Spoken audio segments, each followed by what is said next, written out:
Guys, আমি অনু আবার চলে এসেছি একটা নতুন রেসিপি নিয়ে। তো আজকে আমাদের রেসিপি হচ্ছে চিলি পনির। তো ফার্স্টে আমি চিলি পনিরের যে ক্যাপসিকাম আর পেঁয়াজটা ইউজ করা হয় সেটার কাটিংটা তোমাদেরকে দেখিয়ে দিচ্ছি। তো এরকম বড় বড় কিউব সাইজে কিন্তু আমাদের ক্যাপসিকামটাকে কেটে নিতে হবে। দেখো, ধাবা স্টাইল যদি তোমরা চিলি পনির রেসিপি করতে চাও তাহলে কিন্তু এরকম কিউব সাইজেই আমাদের ক্যাপসিকামগুলোকে কেটে নিতে হবে। আমি এখানে একটা বড় ক্যাপসিকামের অর্ধেকটা ইউজ করছি 200 গ্রাম পনিরের জন্য।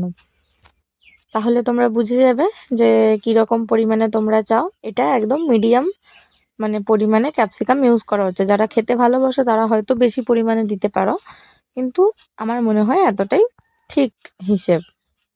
তো দেখো, ক্যাপসিকামগুলো আমার খুব ভালো করে কাটা হয়ে গেছে। এরপর আমি পেঁয়াজটাকেও কিউবে কাটা দেখিয়ে দিচ্ছি। ফার্স্টে পেঁয়াজটার দুদিকে এরকম করে গোল গোল করে কেটে নিয়ে তারপর মাঝখান থেকে আধখানা করে কেটে নিতে হবে। তারপর আরও আধখানা করতে হবে যাতে পেঁয়াজটা 4 টুকরো হয়। 4 টুকরো করে নেওয়ার পর পেঁয়াজটার থেকে যেমনভাবে ভিডিওতে আমি পাপড়িগুলো একটা একটা করে ছাড়িয়ে নিচ্ছি, সেম সেরকমই কিন্তু পেঁয়াজের পাপড়িগুলোকে ছাড়িয়ে নিতে হবে। মাঝখানের যে সাদা অংশটা থাকবে, যে জায়গাটার পাপড়িগুলো ছোট থাকবে পেঁয়াজের, ছাড়ালেও খুব বেশি ভালো দেখতে লাগবে না, সেই জায়গাটাকে ওই রকমই থাকতে দিতে হবে। এই দেখো, এইভাবে পাপড়িগুলো ছাড়িয়ে বাকিটা আমি থাকতে দিচ্ছি। ওটা কিন্তু পরে মশলায় কাজে লাগবে। আমরা যে গ্রেভিটা বানাবো সেই গ্রেভিটাতে ওই পেস্টটা কাজে লাগবে। তো এরকমভাবে পাপড়িগুলোকে ছাড়িয়ে নেবে ভালো করে পেঁয়াজের। আমি এখানে দুটো বড় সাইজের মিডিয়াম বড় সাইজের পেঁয়াজকে ইউজ করেছি। তোমরা চাইলে এটাও বেশি কম করতে পারো।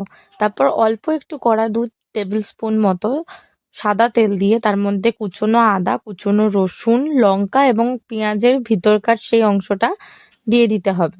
তার সঙ্গে দিয়ে দেবো দুটো বড় টমেটো কেটে। এতে তোমাদের সসের ইউজটা কম হবে এবং আজকালকার দিনে হেলদি খাবার খাওয়ার জন্য সসটা কম খাওয়াই ভালো। সেই জন্য তোমরা কিন্তু এই মশলাটায় টমেটো ইউজ করবে। তো এবার এই মশলাটাকে অল্প সামান্য পরিমাণ নুন দিতে হবে যাতে এই মশলাটা সিদ্ধ হয়ে যায়। সামান্য পরিমাণ নুন দিয়ে ভালো করে নেড়ে চেড়ে মশলাটাকে কিন্তু ভেজে নিতে হবে। এমনভাবে ভেজে নিতে হবে যাতে মশলাটার মধ্যে থেকে কাঁচা ভাবটা দূর হয়ে যায় এবং মশলাটা খুব সুন্দরভাবে সেদ্ধ হয়ে যায়।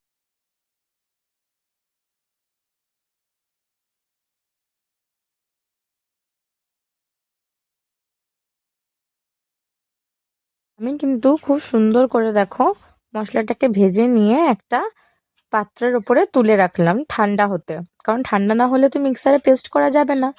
ততক্ষণে চলো পনিরগুলোকে কেটে নিলাম। দিয়ে মশলাটাকে পেস্ট করে নিয়ে ওই মশলাটার একটুখানি অংশ 1 চামচ মতো সেই মশলাটার থেকেই আমরা দিচ্ছি একটুখানি নুন দিলাম, একটুখানি হলুদ দিলাম পনিরে। এবার দিয়ে দিচ্ছি কিন্তু কর্নফ্লাওয়ার। কর্নফ্লাওয়ার দিয়ে এটাকে ভালো করে মাখতে হবে। যারা কর্নফ্লাওয়ার ইউজ করতে পারছো না তারা কিন্তু অ্যারারুটও ইউজ করতে পারো। দেন এটাকে ভালো করে কর্নফ্লাওয়ার দিয়ে ম্যারিনেট করতে হবে। ম্যারিনেট করবার সময় একটু চিটচিটে জিনিস, ম্যারিনেট করতে অসুবিধা হলেও খুব ভালো করে কিন্তু অনেকক্ষণ ধরে এই জিনিসটাকে ম্যারিনেট করতে হবে। আমি যেমন করে ম্যারিনেট করে নিচ্ছি সেরমভাবে কিন্তু ভালো করে অল্প অল্প করে জল দিয়ে দিয়ে প্রত্যেকটা পনিরকে ভালো করে কর্নফ্লাওয়ারের সাথে ম্যারিনেট করে নিতে হবে।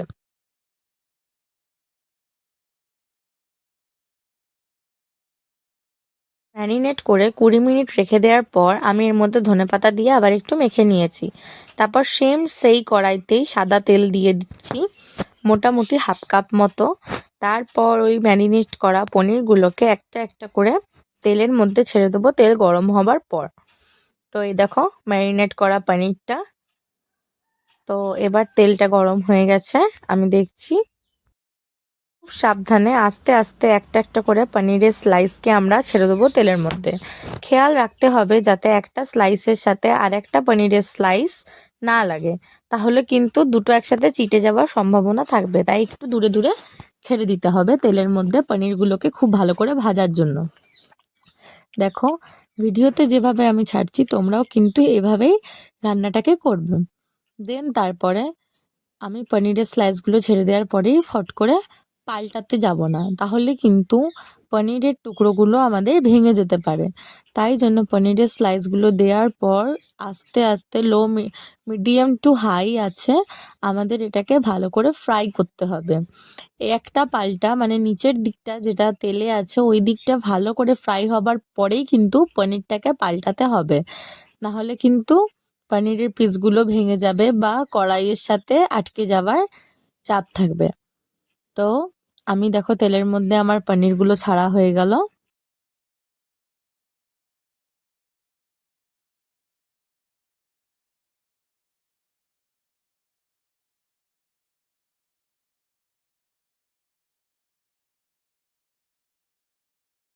পনিরগুলো ভালো করে মনে হচ্ছে ভাজা হয়ে গেছে নিচ দিকটা। দেন দেখো পনিরগুলোকে উল্টে পাল্টে আমি ভালো করে ভেজে নিচ্ছি। লাল লাল করে এরকম করে ভাজবে এবং চেক করে নেবে ভেতরটা যেন ক্রিস্পিনেস একটা চলে আসবে ওপরে পনিরের। দেন তারপরে এই স্টেজে পনিরটাকে এত সুন্দর লাগে আর এত টেস্টি একটা গন্ধ বেরোয়, মনে হয় যেন এরকম ভাবেই খেয়ে নেওয়া হবে পাকোড়ার মতো। কিন্তু না খেয়ে এগুলোকে বাঁচিয়ে তুলে রাখতে হবে প্লেটের মধ্যে। এইভাবে বারবার বড়া ভাজার মতো কিন্তু পনিরগুলোকে ভালো করে আমরা উল্টে পাল্টে সব পিসগুলোকেই ভেজে নেব। অল্প অল্প করে দিয়ে ভেজে নিতে হবে। দেন আমরা সেই তেলেই দিয়ে দেবো শুকনো এই কাঁচা লঙ্কা কুচি। দেন দিয়ে দেবো সেই কিউব করে কাটা ক্যাপসিকামের কুচি। তারপর হালকা নাড়াচাড়া করতে হবে। এরপর আমরা দিয়ে দেবো এর মধ্যে আদা কুচি এবং ছোট ছোট করে একদম কুচিয়ে রাখা আদা এবং ছোট ছোট করে কুচিয়ে রাখা রসুন। তো দেখো ফার্স্টে ক্যাপসিকামটা দিয়ে একটু নাড়াচাড়া করে নিচ্ছি। দেন কিন্তু আমি দিয়ে দিচ্ছি সামান্য পরিমাণে আদা কুচি, একদম ছোট ছোট কিউব কিউবে কুচিয়ে রাখা আছে আদাটাকে। আদাটা তোমরা কুচি করেই দেবে, পেস্ট দেবে না, এটা কিন্তু মুখে এলে খুব সুন্দর একটা টেস্ট লাগে, তাই জন্য আমি এখানে আদাটাকে কুচিয়ে দিচ্ছি। দেন কিন্তু আমি দিয়ে দিচ্ছি রসুন কুচি, ছোট ছোট করে কুচিয়ে রাখা রসুনকেও দিয়ে দেবে, এটার খুব সুন্দর একটা ফ্লেভার আছে, এটাকে একদমই স্কিপ করো না, তাহলে কিন্তু খেতে খুব বেশি টেস্টি হবে। দেন একটু নেড়ে চেড়ে নিতে হবে ভালো করে। দেখো আমি এটাকে নেড়ে চেড়ে নিচ্ছি। নেড়ে চেড়ে নেওয়ার পর কিছুক্ষণের জন্য হালকা একটু ঢাকনা দিয়ে দেবো যাতে ক্যাপসিকামটা একটুখানি সেদ্ধ হয়ে যায়। দেখো ক্যাপসিকামটা একটু সেদ্ধ হয়ে আসছে, কালারটা একটু চেঞ্জ হয়ে গেছে ক্যাপসিকামে। তারপরে কিন্তু আমরা এর মধ্যে কিউব করে কেটে রাখা পেঁয়াজগুলো অ্যাড করে দেবো। ক্যাপসিকামটা এই জন্যই সেদ্ধ করে নেওয়া, কারণ এত বড় করে কাটা ক্যাপসিকামটা যদি সেদ্ধ না হয় আর পেঁয়াজটা সেদ্ধ হয়ে যায় তাহলে কিন্তু বাজে লাগবে। আবার এটা খুব বেশি ঘেটে গেলেও কিন্তু দেখতে বা খেতে ভালো লাগবে না, তাই জন্য এমন করতে হবে যে এটা যাতে সিদ্ধও হয় আর এটা কালারটা যেন ডিসকালার না হয়ে যায়। তাই লো ফ্লেমে সিদ্ধ করে করে ভাজতে হবে। হাই ফ্লেমে ভাজলে কিন্তু এটা গলে যাবে এবং কালারটা ডিসকালারেশন চলে আসবে। দেখো পেঁয়াজটাও দিয়ে দেওয়ার পর আমি কিন্তু এর মধ্যে দিয়ে দেবো স্বাদ মতো নুন। একেবারে তোমরা যতটা খাবার মানে বানাচ্ছ সেই হিসাবে নুন দেবে। আমি এখানে মোটামুটি 200 গ্রাম পনির ইউজ করেছি, সেই হিসাবে আমি 1 টেবিল স্পুন নুন দেবো। ফার্স্টে আমি একদম অল্প একটুখানি নুন দিয়ে এটাকে নাড়াচাড়া করে নিচ্ছি।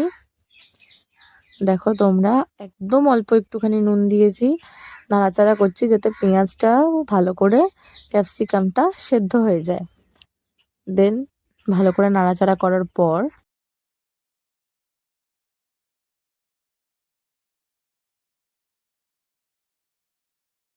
ভালো করে নাড়াচাড়া করা হয়ে গেছে, পেঁয়াজটাও প্রায় সেদ্ধ হয়ে গেছে। এরপর আমরা আগে থেকে যে মশলাটা পেস্ট করে রেখেছিলাম সেই মশলার পেস্টটা কিন্তু দিয়ে দিচ্ছি। মশলার পেস্টটা দেওয়ার সাথে সাথে কিন্তু মশলাটা যে বাটিতে মিক্সারের বাটিতে তোমরা পেস্ট করেছো সেই বাটিটাতে অল্প একটুখানি জল দিয়েও কিন্তু সেই জলটা মশলার মধ্যে দিয়ে দেবে। দেওয়ার পরে আমরা কিন্তু মশলাটাকে খুব ভালো করে কষিয়ে নেব। দেখো আমি যেমন মশলাটাকে কষাচ্ছি এইভাবে কিন্তু তোমরাও মশলাটাকে একটু কষিয়ে নেবে। ভালো করে মশলাটাকে কষাতে হবে যাতে তার মধ্যে কোনো কাঁচা গন্ধ বা কাঁচা ভাব না থাকে। তো আমিও দেখো মশলাটাকে ভালো করে কষিয়ে নিচ্ছি। কষিয়ে নেওয়ার পর আমরা এর মধ্যে দিব স্বাদ মতো হলুদ। এখানে অনেকে হলুদ ইউজ করে না, কিন্তু যেহেতু এটা ঘরোয়া রান্না তাই জন্য আমি একটুখানি 1 টিস্পুন মতো হলুদ, 1 টিস্পুনও না, হাফ টিস্পুন বলতে পারো, হাফ টিস্পুনের মতো হলুদ ইউজ করেছি। দেন আমরা এর মধ্যে দিয়ে দেবো টমেটো কেচাপ। আমি এখানে কিষানের টমেটো কেচাপ ইউজ করেছি, কারণ এটার ফ্লেভারটা আমার খুব বেশি ভালো লাগে। টমেটো কেচাপ দিয়ে দেওয়ার পরে আমি এর মধ্যে কিন্তু দিয়ে দেবো সয়া সস। আচ্ছা, টমেটো কেচাপটা যদি বলো তোমরা কতটা দেওয়া হয়েছে, তো মোটামুটি 2 থেকে 3 টেবিল স্পুন টমেটো কেচাপ আমরা ইউজ করেছি। দেন 1 টেবিল স্পুন মতো সয়া সস ইউজ করেছি। সয়া সসটা খুব বেশি দিয়ে দিলে কিন্তু খুব বেশি কালচে টাইপের হয়ে যাবে, যেটা একদমই ভালো লাগে না। তো দেখো সয়া সসটা দেওয়ার পরেই কি সুন্দর একটা কালার চলে এসছে। এটা একটা ঠিক পরিমাণে দিলে কিন্তু খুব ভালো কালার আসবে। আমি যেমন এখানে মাত্র 1 টেবিল স্পুন ইউজ করেছি। তো সয়া সসটা দিয়ে ভালো করে নাড়াচাড়া করে নিতে হবে। ভালো করে মশলাটাকে সসটাকে একসাথে কষিয়ে নিতে হবে। দেন কষিয়ে নিচ্ছি আমি, দেখো ভালো করে।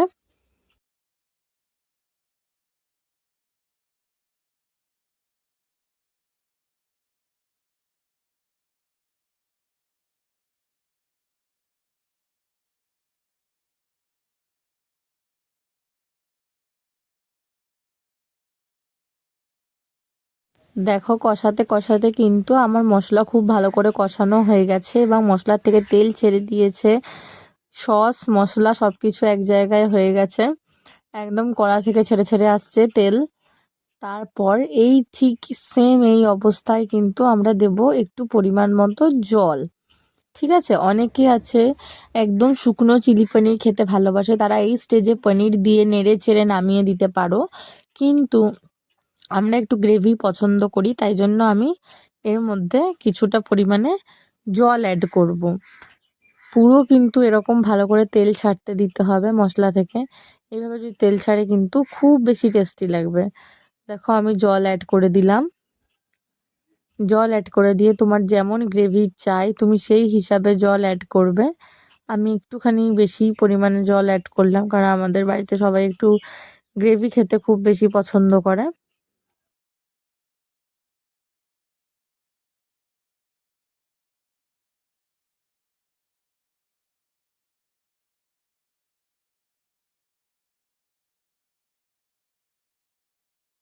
জল দিয়ে জিনিসটাকে ভালো করে সেদ্ধ করে নেওয়ার পর কিন্তু আমরা কর্নফ্লাওয়ার গোলা একটু জল আমরা দিয়ে দিচ্ছি এর মধ্যে। এর মধ্যে একটা খুব সুন্দর গ্রেভিওয়ালা স্ট্রাকচার আসে। আমার মনে হচ্ছিল ঝোলটা একটু কম হচ্ছে, তাই কর্নফ্লাওয়ারওয়ালা জলটা দেওয়ার পর আমি আরেকটু জল দিয়ে দিলাম। দিয়ে কিন্তু অনবরত এটাকে নাড়তে হবে যাতে কর্নফ্লাওয়ারটা এর মধ্যে গিয়ে জমাট না বেঁধে যায়। দেন দেখো আমার আগে থেকে ভেজে রাখা পনিরসের কিউবসগুলো আমি অ্যাড